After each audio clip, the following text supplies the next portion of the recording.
మహాశివరాత్రి నాడు నిర్వహించేవి ఏవి అంటే ప్రధానంగా రెండిటిని చేస్తారు. ఒకటి ఉపవాసం, రెండవది జాగరణం.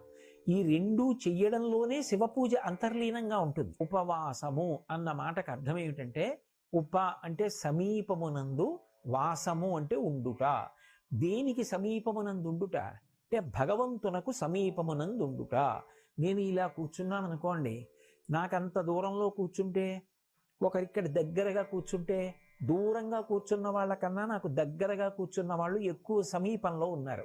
ఉపవాసము, భగవంతుడికి దగ్గరగా జరుగుతారు. ఎలా జరుగుతారు అంటే 5 జ్ఞానేంద్రియములను మార్చి మార్చి భగవంతుడి యందు ప్రవర్తింపచేస్తారు.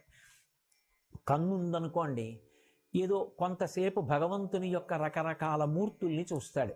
ఏదో కాసేపు దక్షిణామూర్తి స్వరూపాన్ని చూసి కళ్ళు మూసుకుని ధ్యానం చేస్తాడు. కాసేపు